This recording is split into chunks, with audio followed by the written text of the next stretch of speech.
আসসালামু আলাইকুম এভরিওয়ান।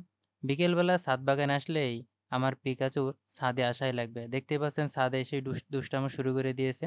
আমার হাতে যে মাদার সেনসিটা দেখতে পাচ্ছেন মাশাআল্লাহ ছোট্ট একটা বেবি আসছে। এটার ভ্যারাইটিটা হচ্ছে পিঙ্গুইকুলা।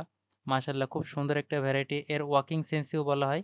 কারণ এই যে দেখতে পাচ্ছেন যে বেবিটা বের হইছে এই শিকড় থেকে আস্তে সামনে যে আরো গাছগুলো আসবে সেগুলো আস্তে ধীরে অন্য টব দিয়ে চলে যাবে। মানে সহজ কথায় বলতে গেলে এটা আস্তে এভাবেই হয় এবং এগুলো মাটির উপরে থাকে। শিকড়গুলো ভিজিবল দেখা যায়। সুন্দর একটা ভ্যারাইটি।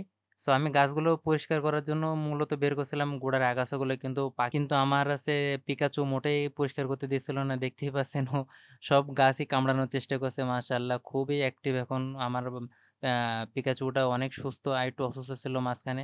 খুব সুস্থ হইছে। আর ওর হার্নেস পরানোর মূল কারণ হচ্ছে যেহেতু ছাদ বাগানের খুব একটা নেশা হয় না। অন্য বড় পাখির ভয়তে যেন উড়ে যেতে না পারে সেজন্য ওরে হার্নেস পরানো হয়। এছাড়া কিন্তু আমার পাখিটা সম্পূর্ণ টেম মানে নরমালি বাসার ভিতরে একদম ছাড়া থাকে। দোয়া করবেন আমার ছাদ বাগানে পিঙ্গুইলিকার জন্য এবং আমার পিকাচুর জন্য। দেখা হবে পরবর্তী ভিডিওতে। আল্লাহ হাফেজ। টাটা।